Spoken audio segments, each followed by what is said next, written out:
Hey guys, Jeff with West Guy Design. So I'm going to talk about this car. It's not your typical build that goes on here at our shop, but this is a 11th Gen Civic SI. We've kind of debadged the back of it. We put a black emblem on the back rather than the chrome emblem, and we put a set of BC coilovers in it. We actually had a company out in California called Litespeed actually make the wheels for this car. So they're an 18 by 8.5. And we did a plus, I think a plus 40 offset on these. These wheels are actually forged magnesium. So they're ultra light. The factory wheels were like 27.5 pounds. This wheel came in with the powder coat on it at 14.2 each. The lug nuts, we have titanium lug nuts on this car. In the front of it, we're lucky to partner up with a company out in California called Paragon, and they did the rotors and the calipers for this setup. So it's got some ultra big brakes on it, and I'm telling you, it stops like crazy. And we ran a set of Pirelli Trofeos and a 245, 245 40 18 on these. I mean, a great tire on the street, but a really good track tire.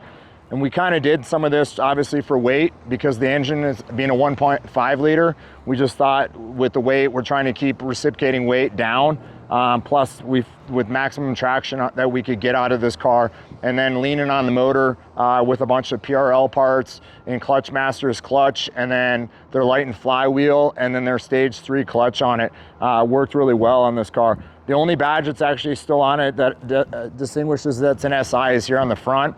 We have a carbon hood for it. We actually have a set of Recaro podium seats for it to put in it. And we are going to put a roll bar in the car as well.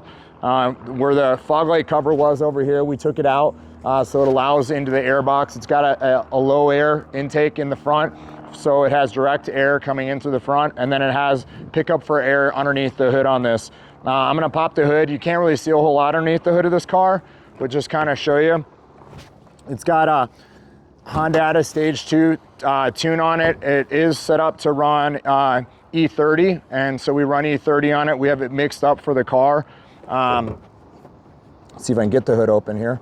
These cars, you don't have to open the hoods on them. But so underneath the hood here, you can see it's got the PRL intake on it. It's got their high flow cat. It's got their downpipe on it. And then it's got their high flow air box, and then it also has the pickup on the bottom of the air box where it pulls in through where the fog light was located under here. It also has their upper strut tower brace to stiffen the car up a little bit more, and you can see the adjustments on the strut towers here for dampening. Gonna take you around in the back of the car.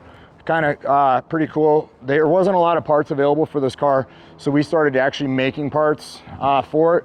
And one of the parts we did make is we made a full from the downpipe back, full exhaust system.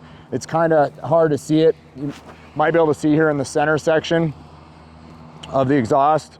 We ran the RS5 tips on this. It's all stainless steel. It's all been V-banded on the back here, clamped, and then it's all polished stainless. We polished the whole exhaust. Unfortunately, it's been in the rain now, so it doesn't look quite as good. But it does sound pretty good, and it performs really well. This car made just over 300 horsepower and like 294 foot-pounds of torque. It was a great setup, and we think it runs really good for what it is. But we kind of decided on this car that we kind of don't like doing things like everybody else does. And you kind of push the limits, and you get to that limit, and then you say, gosh, I wish it had a little bit more. So what we did is, I'll show you right over here, is we decided that we needed a different motor for the car. So the FK8 or the K20, which is the Civic Type R motor. So they're a 2-liter motor. They start out as a 2-liter motor. We bought one of those, we bought a brand new one, and we took that motor and we sent it out to a company in Indiana. It's called 4-Piston Racing, and we had them built a 2.1 liter. Just on regular boost, it makes right around 600.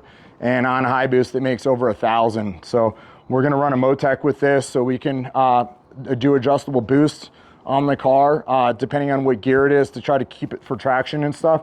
And you can actually see right here, they stamped the cylinder head 4-Piston Racing. So it's got their cams in it. It has their cylinder head.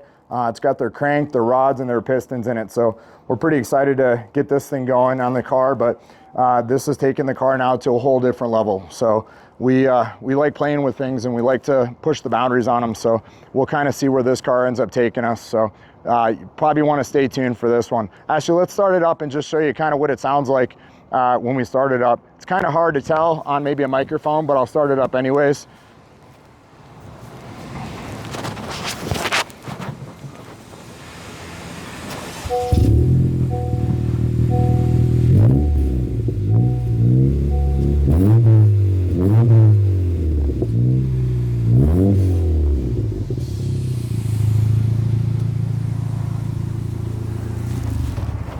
So the car does have a pretty good tone to it, so maybe you can hear it, maybe you can't, but it's fun to drive. I mean, like, the car runs really good, handles really good, goes around the corners like unbelievable. And now obviously with the unsprung weight being lightened up, reciprocating weight on this car, it really does, it handles and it revs really quickly. So anyways, stay tuned. I'd love to share with you as we get farther into this car, get the motor swapped out on it. It's not gonna be just a little job. There's a lot that's gonna have to go into getting this motor put in this car, but we like to kind of do things not a little different than what other people do. So again, thanks for watching. Take care.